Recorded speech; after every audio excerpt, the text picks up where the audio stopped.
Hey guys, how you doing? This is Andy Huang. 大家好，我是黄家贤. Hey, today we will talk about the oldest, most frequently asked question in all of real estate transactions, and that is the loss of agency. So I personally don't really understand why people would have that much trouble with it, because it's very simple. And yet, for those of you that follow me, you know that I got my license. Originally, I got my license back in 2000, and then as I got into radiology, I ended up doing radiology for almost 20 years. So now, not recently, since 2016, I've been practicing real estate. So I had to get relicensed. I'll go into another topic where I will show you guys, or I'll kind of just give you guys a refreshers course on what it is to get relicensed. Okay, so anyway, so with that said, let's talk about loss of agency. Okay, so because a lot of my friends, they've been doing this 20-30 years, they're associate brokers, they're still not quite 100% understanding this, which is, it's mind-boggling how something so important, so fundamentally important, and yet they don't 100% understand it, and they are still doing real estate transactions every day. Okay, so think about this. It's very easy. Okay, in a single transaction, in real estate transactions, their representations, just like any legal case, there's one for if you talk about legal, there's one for the plaintiffs and one for the defendant. Okay, so same thing goes real estate, one representing the seller, one representing the buyer. So that in itself, let's talk about, first of all, the types of agencies. So because I know there's a lot of people asking, oh my God, on that sheet, they're so difficult. There's seller's agent, there's buyer's agent, there is, okay, so let me break it down to you. Okay, we'll break it down for you actually. That there's seller's agent, there's buyer's agent. Okay, so if I happen to be the listing agent, I will sit with you, I say, I would like to help you get your house sold. So I then become the seller's agent, I'm the listing agent. Please understand, the listing agent always represent the seller. Unless there's something that you guys want to throw in. Oh, what about dual agencies with advanced consent form? Okay, so all right, so we'll entertain that idea. Basically, what happens is, if I'm the listing agent, I represent the sellers. I make sure the seller gets the most amount of money. Okay, so let me rephrase that: gets the best terms. Not necessarily the highest amount of money, but the best terms. Meaning, if you send in the let's see, if an offer comes in for, if I'm selling for about $2 million, and you would like to buy it for $1.9, but no contingency, meaning I will give you all this money with no contingency, meaning there's something, if I change my mind, the money is yours. Okay, so that may, first of all, you wanted to sell for $2 million, and that's 1.9, so it's $100,000 less, but there's no contingency, meaning that whatever the case may be, I'm buying this. 30-day closing, meaning if that 31st day comes and I can't close, that $2 million, that 1.9 million is all yours. Okay, I'm not talking about a little deposit up front. I'm talking about 1.9 in an escrow account. I want to close in 30 days. Okay, that's a lot more attractive than someone who's offering you $2 million, the full asking price, and then with a 30, 60, or 90-day mortgage contingency, meaning that let me go on and try to get a loan. If I cannot get a loan, then you have to give me my money back, and I'm not giving you any more than 10%. Meaning that at $2 million, I'm putting $200,000 in an escrow account, okay, and I want 90 days to secure a mortgage. And if I cannot secure that mortgage, then you give me all the money back. Okay. Even if I was able to get the mortgage, but I changed my mind, fine. You could keep the 200,000. So you understand? So in 90 days, you're keeping that 200,000 versus in 31 days, you're keeping that 1.9 million. So you understand, the best term does not always mean the highest selling price or the most amount of money. Let's just say it that way. Okay, so now that's if I was the the listing agent and also the representing the seller. Now there agents out there who either they're new or whatever the case may be, they can't seem to get listings, so they will log on to the MLS, they'll log on to a database, a centralized database, they will have access to everyone's listing, then they will now go out, solicitate, and find buyers to say, I will help you buy this house. Okay, so now those are called the buyer's agent. Okay, so if they have something called exclusive representation, meaning I will help you buy not necessarily this house, but any house, I will help you to buy a house. So when you buy a house, you pay me whatever we agreed on, 2%, 3%, 4%, 5%, whatever the case may be, or dollar amount we agreed on. Okay, then that you truly represent the buyer then. You're not representing the seller, you're not representing the co-broker. Okay, so you know that's very important to understand. And there's also one type just almost similar to that. They're also representing, you know, they would like to go out find buyers for someone else's listing, but they don't have a representation signed, meaning that there is nothing signed with the buyer. So if you don't have anything signed, there are two different types of relationship you have to understand: a client and a customer. That's a huge difference. With a customer, you owe this customer two things: dealing with them honestly and fairly, not the 6 fiduciary responsibilities. A lot of people don't seem to understand. I only owe you that 6 fiduciary responsibilities when you sign, when you become my client. And then, you know, everyone knows the old card, so I'm not gonna repeat again because I've said it so many times on all of my clips. So. And then also, obviously, you know, when you see that, you have all those additional. So, of course, if you were going to buy a house, if you were going to sell a house, get representation, okay? Because one way or the other, a lot of people don't realize it. You're paying for it. If you're a buyer, oh yeah, no, when we buy something, the seller pays for, the commissions to the listing agent. Okay. Yes and no. You have to understand, depending on, I don't want to get too semantic, but you have to understand that payment to the listing agent comes from the proceeds of the transaction. So if I was gonna, if I was to say, you know what, yeah, that's true, the seller's not taking anything up front. The seller is selling that house, okay, at whatever price you agreed on, okay, and then from there they will take out a percentage, that pays for the listing agent. That's how commission works. So whether you realize it or not, you as the buyer, you're paying for it. So when you're paying for it, get representation. Get someone to represent you. Get someone who's familiar with real estate transactions, and so you're protecting yourself. Okay, so now, I don't want to talk too much about that because we're talking about laws of agencies here. So there's another type where you see on that form, for those of you, if you don't know, what I'm talking about, is the first thing you sit with an agent, okay, either listing agent, seller, whatever the case may be. There's a piece of paper, white on top, yellow at the bottom, the duplicate copies that says in very big bold letters that says this is not a contract. Okay, so I don't want to make it too complicated, but there's actually one type of deal that actually does make this a contract. It's very interesting. We'll talk about it later.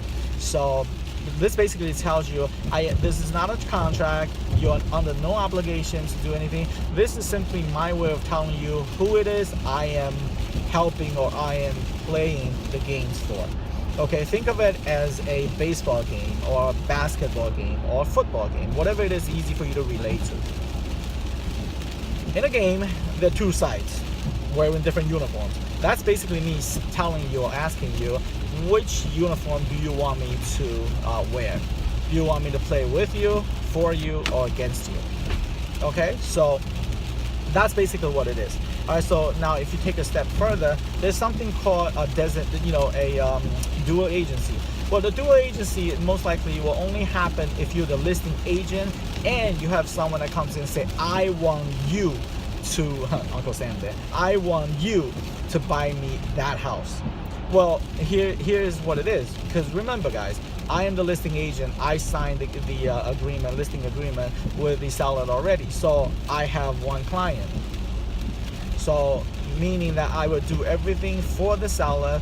I will have my 6 fiduciary responsibilities for the seller. I will get the seller the most amount of the best terms, and then I will always put the seller's interest in front of anyone else's interest.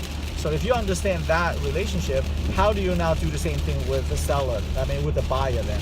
Meaning that how can you sell, I'll make it easier so you understand. Imagine you're buying my car. I'm selling that car. I'm trying to sell it. I'm helping my friend to sell that car.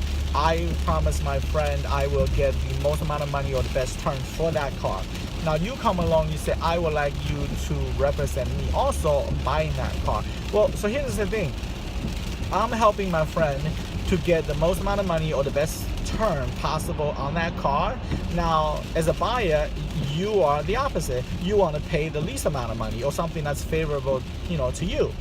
So that's how you understand it won't work, right? So the state of New York, that's something they're debating on, whether or not to keep it or just do away with it, because it's not something that's logically it's not possible. How can you have a your fiduciary, how can you show your loyalty to both parties at the same time?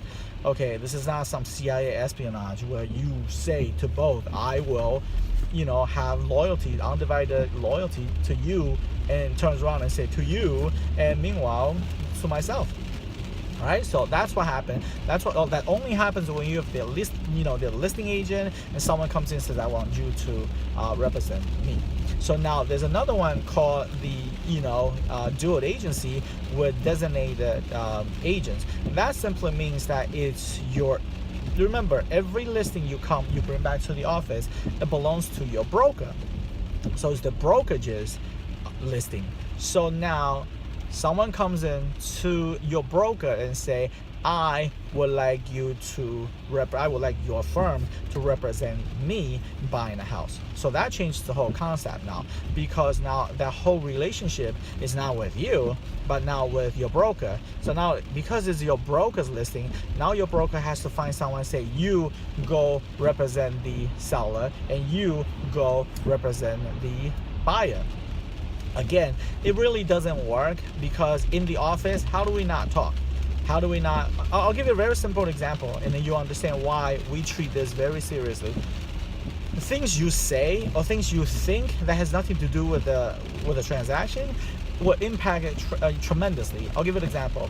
The most commonly asked question to a listing agent is, how long is this house on the market, and why is the seller selling the house? Or what are they doing after they sell the house? Understand this. This is not something, it shouldn't even come up as a conversation. I hear it all the time. I hear agents call them, even talking among themselves. Oh yeah, this has been on the market for about 90 days now. So, remember that analogy that I always use? Having a house on the market is like having a fresh loaf of bread. When you have that fresh loaf of bread, first day, second day, 3 days, that loaf of bread, it's gonna look delicious, fluffy, smells nice and everything. A week or 2 weeks goes by, that bread is no longer attractive. Same thing goes with housing industry. If I put your house on the market 3 months, 4 months, 5 months, that changes the whole concept, because now either you are in desperate needs of negotiation, slashing prices, so on and so forth, or you just don't care. This is one of those, some people call it make me move listing, meaning that I'm really not in the market of selling. I really don't need the money, but I bought the house for $1 million. If someone offers me $3 million, I'm definitely moving. One of those things, okay? So that's what happened. So you have to understand, these things you can't ask, okay, where are they moving to, or what they're planning to do, are they buying another house, because you know what, you don't understand. If I tell you, if the listing agent tells the buyer's agent, yes, they are actually doing a 1031 exchange. Okay, the 1031 exchange means that when I sell this, I have to now move to a like-kind property, meaning I have only certain days that I have to finish this transaction. Okay, the 1031 exchange is this. You have, when you sell your house, you have 45 days to pick your next house, and then you have 180 days to close that deal in order for you to defer the tax. okay, the taxes.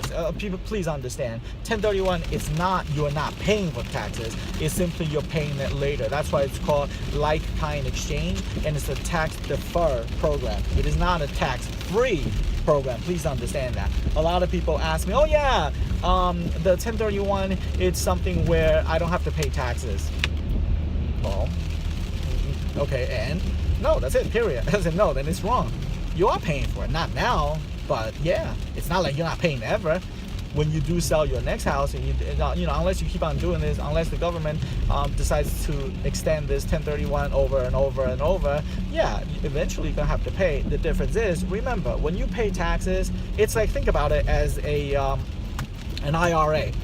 Everyone knows IRA, okay? And then why do you put in an IRA? You're still paying for it, right? So yeah, my tax bracket is different when I am 20, 30, 50, or 80. So that's what it is. Thank you for saying that, because then you understand how it works. So you're still paying for it.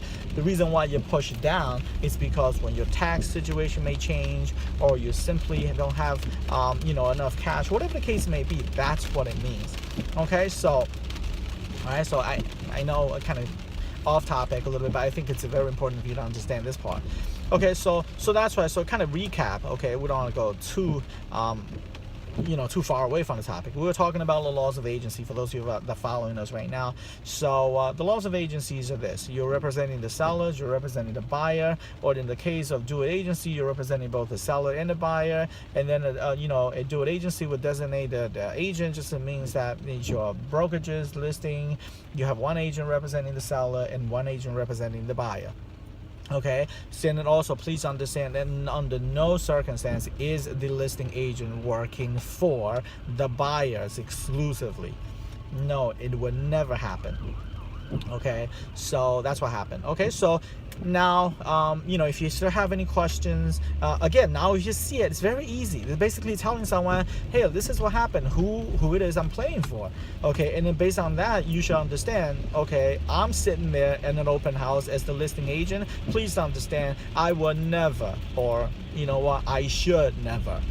Okay, that's when code of ethics comes in. I should never negotiate with anyone else that will impact the interest or the best interest for the seller. And you all know what I'm talking about, guys. These listing agents, they say, you know what, work with me, so I'm willing to reduce the price or reduce the commissions. Think about it this way. Okay, I am working with the seller here. I'm working for the seller. Okay, and chances are, for me to get that listing, I have probably met the seller many, many times. So in some instances, this is my friend or my family or relatives.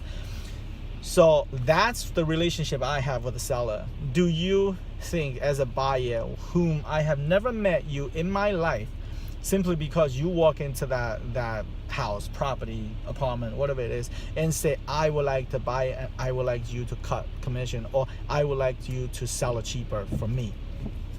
Think about it, common sense. Will that happen? Absolutely not. You whom I have never met before, I'm gonna go basically take money out of someone that I know have a working relationship with and give it to you and fork it over to you. Doesn't work that way. And you know, it doesn't matter how, because listen guys, I'm a listing agent, okay? I know how it works. Okay, so I'm not telling you not to trust the listing agent, nor I'm suggesting that, you know what, but in general, rule of thumb, but please understand, the listing agent does work for the seller.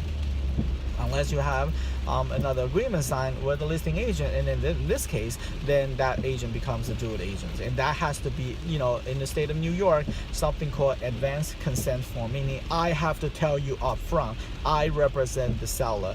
If you want me to represent you as the buyer, then we have to get this signed. Not only you have to get this signed, I have now go talk to my seller now. Hey, listen, I know I signed this with you. I know I told you I will give you my undivided loyalty. I have all these 6 fiduciary responsibilities. Now it happens that I have another client. Would you still want me to represent you? And that's the right way, ladies and gentlemen. You cannot, there's no other ways around it.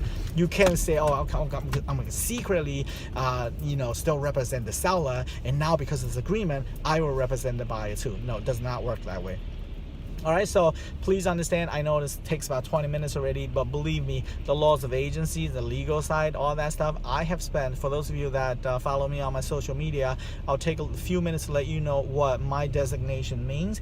Designation are letters, alphabet, that's next to person is the salesperson, associate broker, the broker, next to this person's name that identifies to the rest of the industry what additional training this person had.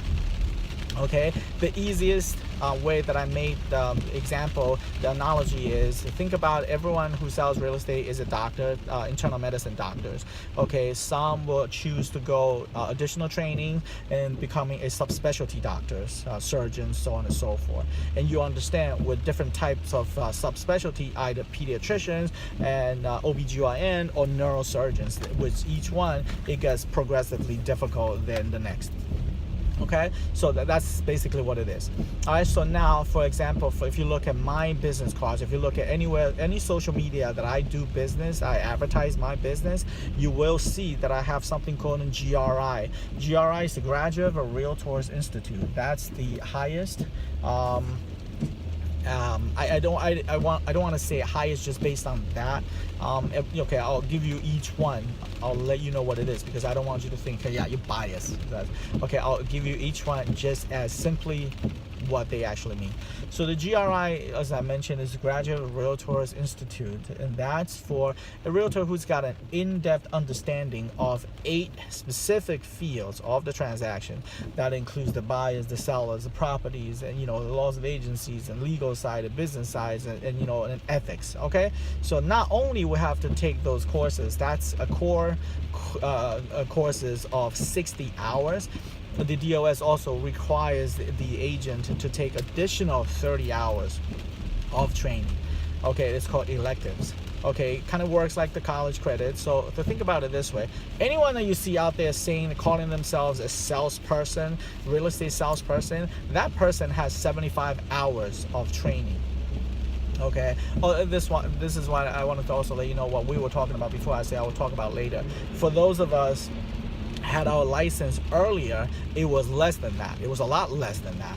Okay, so so now what happens is now instead of 75, you only need 45. Okay, so and then as the years go by, we realize laws change, regulations change, and so on and so forth, property styles, and a lot of things change. So the DOS say, you know what, that 45 hours is it's nowhere near enough. So they come out with something called a remedial course for anyone who's licensed pre the 75-hour licensing law.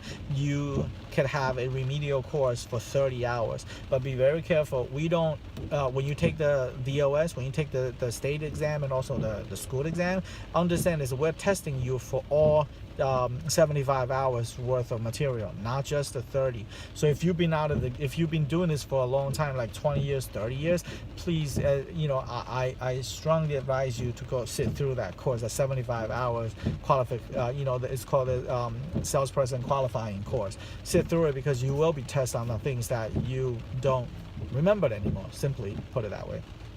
All right, so now for anyone who's been doing this, they have 75 hours, like anywhere between the 45 with the 30 or the 75 straight. Okay, so that 75 hours, it shows the DOS you have what it takes, and you see at 75 hours, it's not a whole lot. Okay, that's why a lot of people goes, in the industry, yeah, you guys are nothing. You guys are just some glorified car salespeople. Okay, and I resent that quite a bit. So. But anyway, let's not go too much out of what we're talking about. Okay, so now we understand what GRI is. There's also something called CIPS, standing for Certified International Property Specialist. That is, the realtor has in-depth understanding of global international transactions on top of the domestic transactions. Okay, so. There's something, if you look at, it's called CBR. It's called Certified Buyer's Representative. Although, obviously that in itself kind of, explains, what it is, that you represent the buyers and you have an additional understanding of what it is to represent the buyers in a transaction. Okay, and you see it. There's also something called PSA, which is Pricing Strategy Advisor. Pricing Strategy Advisors are simply, remember I talked about in one of my clip that the data that you get from the agents, from the listing agents or the buyer's agent, whoever someone gives you the data, that data, it's only good or is only effective as the person who's interpreting it. So obviously you want to go with someone who really understands it. In this case, Pricing Strategy Advisor could precisely price a property you're buying or selling, you know, because we understand, hey, listen, even though the house looks the same, because this house has one additional bathroom or one balcony or one extra something, it just, you know, it makes the house worth a lot more than the next house. Okay, so that's what PSA is. Now, if you look at my also has something called RETP, which is a Real Estate Tech Pro. Okay, that basically means the realtor has additional understanding of, as you know, now is the digital age, so a lot of things are now online. So you know, a realtor who's that has you know, additional understanding on that side, you know, social media, you know, so on and so forth. All right, so I have had 5 designations, and I have had 5 additional 200 hours actually of additional trainings through you know, LIBOR, Law and Board of Realtors, and NYSA, which is New York State you know, Association for Realtors. So now you see it. Again, I'm not bragging. I'm not saying, you know, I'm simply educating you. Please understand that in the industry, the more you learn, the more you earn. Not because of anything else, simply because it is just what it is. Okay, because we will have more understanding, you know, that here we will have more understanding of everything that we talk about here. Okay, and then and I'm not saying that I have the certificate to back up. This is what I'm saying. All right, so guys, so again, if you have any questions, if you have any issues, please let me know. You could easily find me across any platform, social media. My name is Andy Huang. Okay, and my direct phone number, it's 646-996-0859. Being that this is almost half an hour, I'm not gonna even spin it off to a like Chinese Mandarin version, because now it's gonna be an hour course. Okay, so you know, for those of you that if you need it, please let me know. 如果需要看中文的话，如果说需要听中文的话，麻烦跟我讲一下，因为这段很久了，所以我不想说再放半个小时上去。All right, guys, I know it's raining. I know. I'm doing a, I'm actually doing a showing right now, so that's why. I mean, for those of you that you already also know that you know, a realtor's job, it's never you know, when someone calls you, say, listen, I need to look at, because you have to understand, my dedication, loyalty, and everything lies with the sellers or the property owners. So how can you tell them, I will make sure that your interest is protected? Meanwhile, when someone calls me, you know what, it's the weekends, I want to spend time with my kid, I don't want to go out. No, it's raining right now, crappy, whatever the case may be, you want to go see it, because I've already promised the property owner that, listen, anytime, I will always make sure when someone wants to see it, I will make sure I show it to them. All right, and that's the reason why I'm here, guys. Okay, so again, please have the fantastic rest of the weekend. About half a weekend left. Now it's about 1 o'clock on a Sunday. Okay, enjoy, and I will speak with you guys later. Thank you.